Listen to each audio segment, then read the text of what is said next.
Are you struggling to build your brand on Instagram? Everything you need to know about boosting your business with Instagram is right here. Before you start, make sure you have an Instagram business account.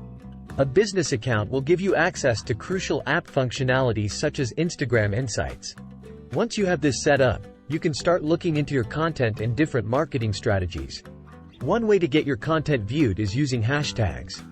The recommendation in 2023 from Instagram is to stick to about 3 to 5 hashtags per post. Next, it is important to know your target audience and cater your content towards them. To boost brand recognition on Instagram, businesses have to stay consistent with posting. Posting regularly will get your content seen by new people.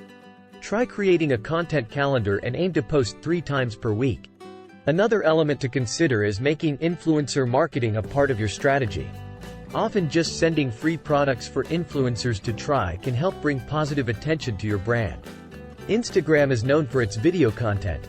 Videos are a proven way to help gain traction to your page. You can use Pictory.ai functions to help make videos or reels for your page. All you need to do is select the visuals you want in the video and we'll edit it together for you. It doesn't matter if you're a small business or a large one.